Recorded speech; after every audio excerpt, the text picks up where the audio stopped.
ಅಂದ್ರೆ ಇಲ್ಲಿಂದ ನವೆಂಬರ್ ಕ್ರಾಂತಿ ಅನ್ನೋ ಒಂದು ವಿಚಾರ ರಾಜ್ಯದಲ್ಲಿ ನಾನು ಕಾಂಗ್ರೆಸ್ ಪಕ್ಷದ ಸಾಮಾನ್ಯ ಕಾರ್ಯಕರ್ತ.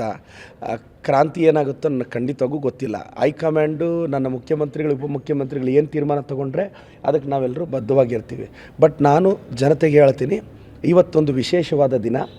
ನಾನು ಇವತ್ತೊಂದು ಐತಿಹಾಸಿಕ ತೀರ್ಮಾನ ತೊಗೊತಾ ಇದ್ದೀನಿ. ಶಾಸಕನಾಗಿ ಮುದ್ದೇನಹಳ್ಳಿಯಲ್ಲಿ 600 ಬೆಡ್ಡೆಡ್ ಹಾಸ್ಪಿಟಲ್ ಬರ್ತಾಯಿದೆ. ಆದರೆ ಅಲ್ಲಿ ನೀರಿನ ಸಮಸ್ಯೆ ಇತ್ತು. ಕಳೆದ 10 ವರ್ಷದಿಂದ ಅಳುಬ್ರೂ ಮಾಡಲಿಲ್ಲ, ಯಾರೂ ಮಾಡಲಿಲ್ಲ. ನಗರಸಭೆಯವ್ರಿಗೆ ನಾನು ಕನ್ವಿನ್ಸ್ ಮಾಡಿದ್ರೆ ಅವರು ಒಪ್ಪಲಿಲ್ಲ. ನಿನ್ನೆ ನಗರಸಭೆ ಟರ್ಮ್ ಮುಗಿದಿದೆ. ಈಗ ನಾನು ಕಮಿಷನರ್ನ ಮಾತಾಡಿದ್ದೀನಿ ನಿನ್ನೆಯಿಂದ. ಇವತ್ತೊಂದು ಘಟನೋತ್ತರ ಆದೇಶ ಅಂತಿರೋ ಸುಗ್ರೀವಾಜ್ಞೆ ಅಂತಿರೋ ಗೊತ್ತಿಲ್ಲ.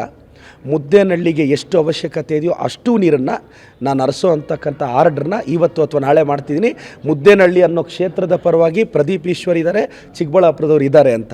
ಕಳೆದ 10 ವರ್ಷದಿಂದ ಆಗದೇ ಇರೋ ಕೆಲಸನ ನಾನು ಇವತ್ತು ಆ ಕೆಲಸ ಮಾಡ್ತಾಯಿದ್ದೀನಿ. ಜಕ್ಕಲ್ಮಡುಗುವಿಂದ ಅವ್ರಿಗೆ ಬೇಕಾಗಿರೋಷ್ಟು ನೀರು ಹರಿಸ್ತಾ ಇದ್ದೀನಿ.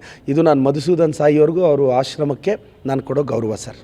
ನವೆಂಬರ್ನಲ್ಲಿ ಕ್ರಾಂತಿ ಆದರೆ ತಮಗೆ ಸಚಿವ ಸ್ಥಾನಗಳು ಕಾರ್ಯಕರ್ತರು ನಾನು ಖಂಡಿತವಾಗೂ ನಾನು ಸನ್ಯಾಸಿ ಅಲ್ಲ, ನನಗೂ ಆಸೆ ಇದೆ. ನಾನು ಬಲಿಜ ಸಮುದಾಯದಲ್ಲಿ ಒಬ್ಬನೇ ಇರೋದರಿಂದ ನನಗೆ ಸಿಗುತ್ತೆ ಅನ್ನೋ ನಂಬಿಕೆ ಇದೆ. ಸಿಗದೇ ಇದ್ದರೂ ನನಗೆ ಬೇಜಾರಿಲ್ಲ. ಕೇಳಿದ್ದೀವಿ, ನಮ್ಮ ಧರ್ಮ. ನನ್ನ ಉಸ್ತುವಾರಿ ಸಚಿವರು ಒಳ್ಳೆ ಕೆಲಸ ಮಾಡ್ತಿದ್ದಾರೆ, ಅವ್ರಿಗೆ ಕೊಟ್ಟರು ಸಂತೋಷ, ಕಂಟಿನ್ಯೂ ಮಾಡಿದ್ರು. ಸುಬ್ಬಾರೆಡ್ಡಿ ಸಾಹೇಬ್ರಿಗೆ ಕೊಟ್ಟರು ಸಂತೋಷ, ಇಲ್ಲ ನಮ್ಮ ಸೀತಣ್ಣ ಸರ್ ಕೊಟ್ಟರು ಸಂತೋಷ. ಮಿನಿಸ್ಟ್ರವರೇ ಕಂಟಿನ್ಯೂ ಆದರೆ ನಾನು ಸುಬ್ಬಾರೆಡ್ಡಿ ಸಾಹೇಬರು ಸಹಕರಿಸ್ತೀವಿ. ಸುಬ್ಬಾರೆಡ್ಡಿ ಸಾಹೇಬ್ರಿಗೆ ಸಿಕ್ಕಿದ್ರೆ ನಾನು ಮಿನಿಸ್ಟರ್ ಸಹಕರಿಸ್ತೀವಿ. ನನಗೆ ಸಿಕ್ಕಿದ್ರೆ ಅವರಿಬ್ಬರು ಸಹಕರಿಸ್ತಾರೆ. ಇಲ್ಲ ಸೀತಣ್ಣಗೆ ಸಿಕ್ಕಿದ್ರೆ ಅನ್ಕಂಡೀಷನಲಿ ಸಹಕರಿಸ್ತೀನಿ. ಯಾಕೆಂದರೆ ಸೀತಣ್ಣವರು MS ರಾಮಯ್ಯ ಕುಟುಂಬದ ಬಗ್ಗೆ ನನಗೆ ಅಪಾರವಾದ ಗೌರವ ಇದೆ.